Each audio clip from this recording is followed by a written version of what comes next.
मैं doctor Gokulchand Saini SNKP राजकीय महाविद्यालय नीमकाथाना सह आचार्य हिंदी। प्यारे छात्रों, आज मैं आपको काव्य में अलंकारों का महत्व और कुछ अलंकारों के बारे में जानकारी प्रदान करना चाहूँगा। हमें यह स्मरण रखना चाहिए कि अलंकार काव्य के केवल सौंदर्यवर्धक बाह्य धर्म हैं, उसके अनिवार्य अंग नहीं। अतः यह कहा जा सकता है कि काव्य में जहाँ रस और भाव की मार्मिक व्यंजना हो, वहाँ अलंकारों का कोई विशेष महत्व नहीं है। जो सुंदरी स्वतः सर्वांग सुंदर है, उसके लिए प्रसाधन की आवश्यकता नहीं रहती। वास्तव में जो काव्य सरल और भावपूर्ण है, उसके लिए अलंकारों की आवश्यकता ही क्या है। किंतु सहज सुंदर नारी यदि एक दो स्वाभाविक अलंकार धारण कर ले, तो वे उसकी शोभा और सुंदरता में वृद्धि ही करेंगे। इसी प्रकार वे अलंकार जो कविता में बिना किसी प्रयास के शब्द आ जाएं, तो भाव सौंदर्य को ही बढ़ाएंगे। यह सत्य है कि जो अलंकार स्वाभाविक रूप में न आकर बलात् रूप में काव्य में लाए जाते हैं, वे कविता में चमत्कार उत्पन्न न करके उसे भोड़ापन ही प्रदान करते हैं। इसी के संदर्भ में एक दूसरी जानकारी ये देना चाहूँगा कि मानव एक सौंदर्योपासक प्राणी है। वह अपनी सभी कृतियों को मनोरम स्वरूप देना चाहता है, इसलिए वह उसमें अलंकारों की योजना रखता है। कृत्रिम साज सज्जा तथा बाह्य परिधान की सहायता से जिस प्रकार कामिनी के नैसर्गिक सौंदर्य की वृद्धि होती है, काव्य में भी उसी प्रकार अलंकारों द्वारा अतिरिक्त सौंदर्य की सृष्टि की जाती है। इसमें संदेह नहीं है कि अलंकारों का प्रयोग यथास्थान स्वतः समुचित रूप से किया जाए तो वे काव्य का सौंदर्य वर्धन ही कर सकेंगे। काव्य के लिए अलंकार हैं, न कि अलंकारों के लिए काव्य। कहावत भी है, उस सोने को जारिए जा सो टूटे कान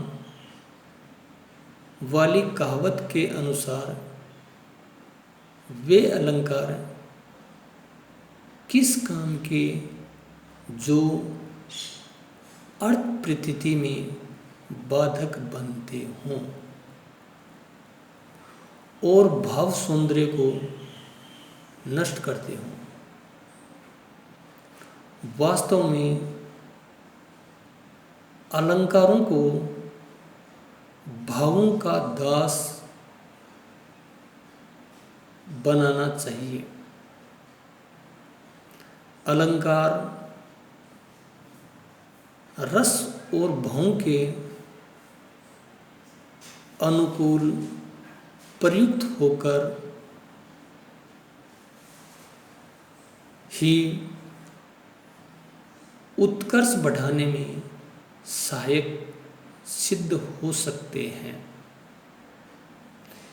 इसलिए अलंकारों का प्रयोग यथा स्थान समुचित ढंग से किया जाना चाहिए। ऐसा करने से ही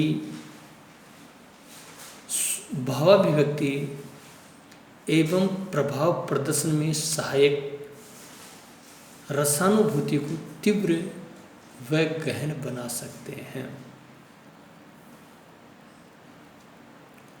अलंकार ऐसे होने चाहिए जो पाठक को सुगम, सुंदर और सरल महसूस होते हों। जैसे देखा जाता है कि काव्य में उपमा अलंकार का प्रयोग ज़्यादा किया जाता है। इस प्रकार का प्रयोग अलंकारों के लिए बहुत ही अच्छा है। उपमा अलंकार को समझने में कोई कठिनाई प्रतीत नहीं होती। उपमेय और उपमान का इसमें ध्यान रख करके इस अलंकार को बहुत ही अच्छी तरह से समझा जा सकता है। उपमा के साथ साथ अनुप्रास अलंकार भी काव्य में ज़्यादातर हर जगह मिल ही जाता है, क्योंकि इस अलंकार में एक ही वर्ण की 2 या 2 से अधिक बार आवृत्ति होती है, तो वो भी हमें काव्य में स्पष्ट रूप से दिखाई दे देता है। और काव्य में जहाँ अन्य अलंकार होते हैं वहाँ पर अनुप्रास अलंकार तो देखने को मिल ही जाता है। अब मैं आपको यमक अलंकार के बारे में थोड़ी सी जानकारी प्रदान करना चाहूँगा। यमक अलंकार के बारे में कहा जाता है कि जब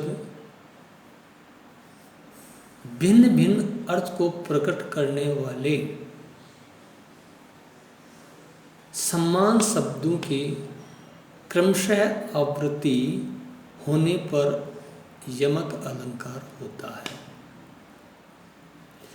एक से ही शब्द बारंबार प्रयुक्त होते हैं, लेकिन प्रत्येक बार शब्द के अर्थ परिवर्तित हो जाते हैं।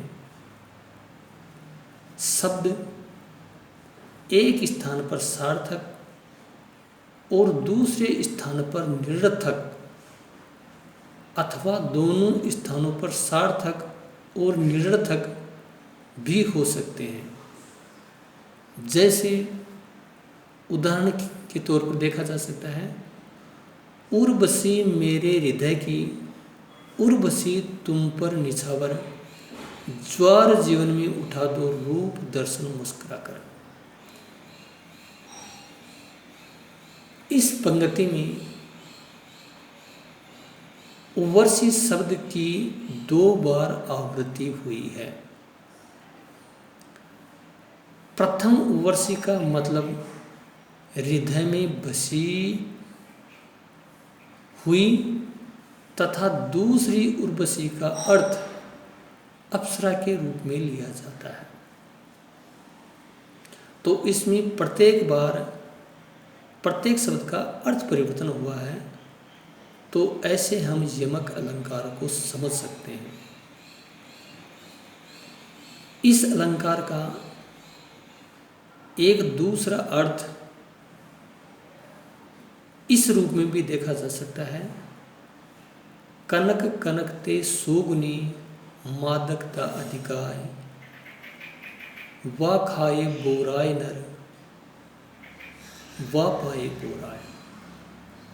यहाँ पर कनक कनक शब्द की 2 बार आवृत्ति हुई है। पहले कनक का अर्थ है कंचन और सोना, और दूसरे अर्थ का है धतुरा। तो कहा जाता है या माना जाता है कि धतूरे को तो खाने से नशा होता है, लेकिन जिसके पास में सोना होता है उसको बिना धतूरा खाए ही नशा हो जाता है।